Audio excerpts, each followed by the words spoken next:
Most people think gold is inside rocks. That's not entirely wrong, but it's also not accurate, because gold doesn't originate in the rock you're holding. It arrives there, carried by fluids moving deep beneath the Earth's surface. Superheated, mineral-rich solutions traveling through fractures you'll never see. Now think about that. Gold isn't placed, it's transported. And when those fluids begin to cool, something changes. The rock doesn't create gold. It traps it. But once gold is trapped, it becomes a problem. Not because it's rare, but because it's locked. And locked gold has no value until it is released. Here's the part most people completely misunderstand. Gold in rock is almost never sitting there as visible nuggets. It's not waiting to be picked out. It's embedded, threaded through fractures, dispersed in microscopic particles, bonded within the structure of the host rock itself. So when someone picks up a rock and looks for gold, they're already too late, because visible gold is the exception. Locked gold is the rule, which leads to the only question that matters. How do you get gold out of rock that doesn't want to give it up? The answer is simple, but not easy. You break the rock, not casually, not superficially. You destroy its structure completely, because gold is not released by exposure. It is released by reduction. The rock must go from solid to fragments to powder. Think about what that actually means. A rock that looks solid and stable is acting like a container. Every fracture inside it is sealed. Every microscopic space is closed. Gold is there, but inaccessible. The moment you break that rock, you don't release gold immediately. You only create access to smaller locked sections, and those sections still hold gold. So the process continues. Break it again, and again, and again, until the structure no longer exists. At that point, something important happens. You're no longer dealing with rock. You're dealing with particles, and particles behave differently. Now gold starts to reveal its advantage, not visually, but physically. Gold is dense, much denser than the material that surrounds it. So when the rock is reduced to fine particles, gold stops behaving like everything else. This is the moment of true extraction, not when the rock is broken, but when the material is separated. Because crushing alone does not extract gold. It only prepares it. Separation is what completes it. Now imagine two materials mixed together, pulverized rock and tiny particles of gold. They don't look different at first. But once movement is introduced, everything changes. When water is added or motion begins, lighter material lifts, heavier material settles, and gold, being one of the heaviest components, moves downward. This is why crushing must be precise, too coarse, and gold remains locked inside fragments, too fine, and you risk losing it if you don't control the process. Professionals understand this balance. They don't just break rock randomly. They reduce it to a size where gold can separate efficiently. Now, here's where the system becomes more strategic. Not all rocks are worth crushing, because crushing is effort, and effort must be directed. The key is not breaking every rock, but identifying which rocks are most likely to contain trapped gold. And this is where structure becomes important again. Not for trapping, but for targeting. Rocks that have experienced pressure, fracturing, and fluid movement are far more likely to contain gold. Because those are the rocks that were part of the transport system. But here's the mistake most people make. They only look for visible signs, shiny surfaces, obvious veins, clear indicators. In reality, the best gold-bearing rocks often look worse. Dull, broken, iron-stained, structurally disturbed. Because those features are not flaws. They are evidence. Evidence that fluids moved through the rock. Evidence that conditions changed. Evidence that trapping occurred. And if trapping occurred, crushing becomes meaningful. Now imagine holding two rocks. One is clean, solid, visually appealing. The other is fractured, stained, irregular.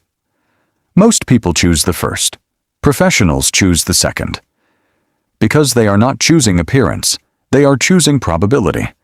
Now, let's go deeper into the crushing process itself, because this is where extraction either succeeds or fails completely. Initial breaking reduces the rock into manageable pieces, but that stage doesn't release most of the gold. It only reduces size. Secondary crushing targets internal structures. This is where fractures are opened. Hidden zones are exposed. But even here, gold is still partially locked. The final stage is critical. Pulverization, reducing material to fine consistency, where individual mineral grains separate from each other. At this point, gold is no longer attached. It is free. And once it is free, it behaves according to physics, not structure. This is the transition point most people never reach. They stop too early. They break rock once or twice, don't see gold, and assume it isn't there.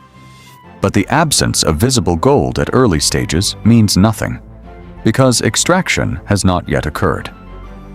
Now consider efficiency again. Every stage of crushing increases the probability of release, but it also increases the need for control. Because once gold is free, it can be lost just as easily as it can be recovered. This is why professionals combine crushing with controlled separation. They don't just create particles, they manage them. And here's the final shift in understanding. Gold is not difficult to extract because it is rare.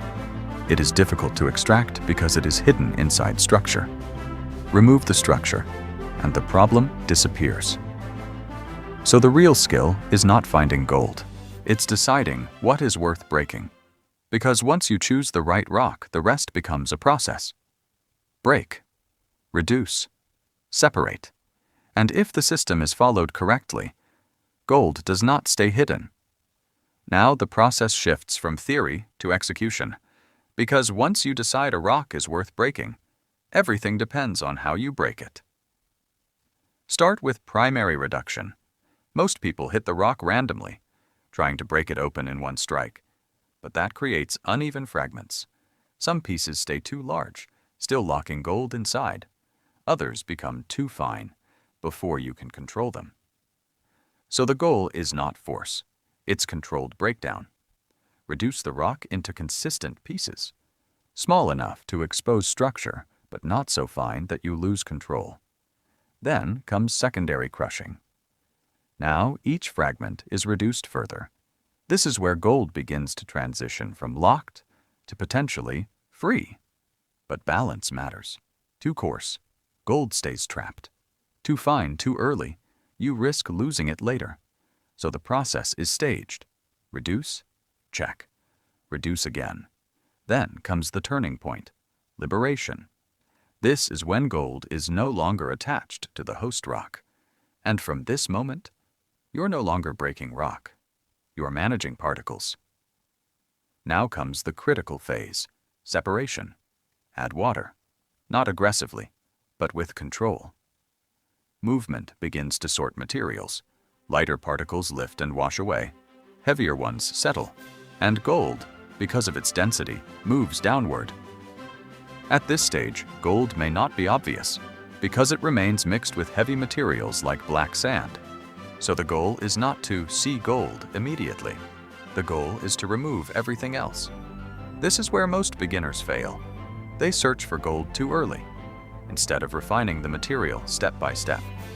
Through repeated controlled washing, the concentration increases, and eventually, gold becomes visible. Now the biggest risk, loss. Once gold is free, it can be lost easily, especially fine gold. It doesn't behave like large pieces. It can move with water if the process is too fast, so control becomes everything. Slow movement, balanced water flow, consistent handling. Now understand this clearly. Crushing does not extract gold, it only prepares it. Separation is what completes the process, and both stages must work together. Now step back. Gold is trapped inside rock. Crushing removes the structure. Separation isolates the gold. Control prevents loss. Each step is necessary. Miss one, and the system fails. And that's the difference most people never realize. Gold isn't hard to extract because it's rare. It's hard because it's hidden inside structure. Remove the structure correctly, and gold doesn't stay hidden, because at that point, you're not guessing anymore. You're following a process, and if gold is there, it will show itself.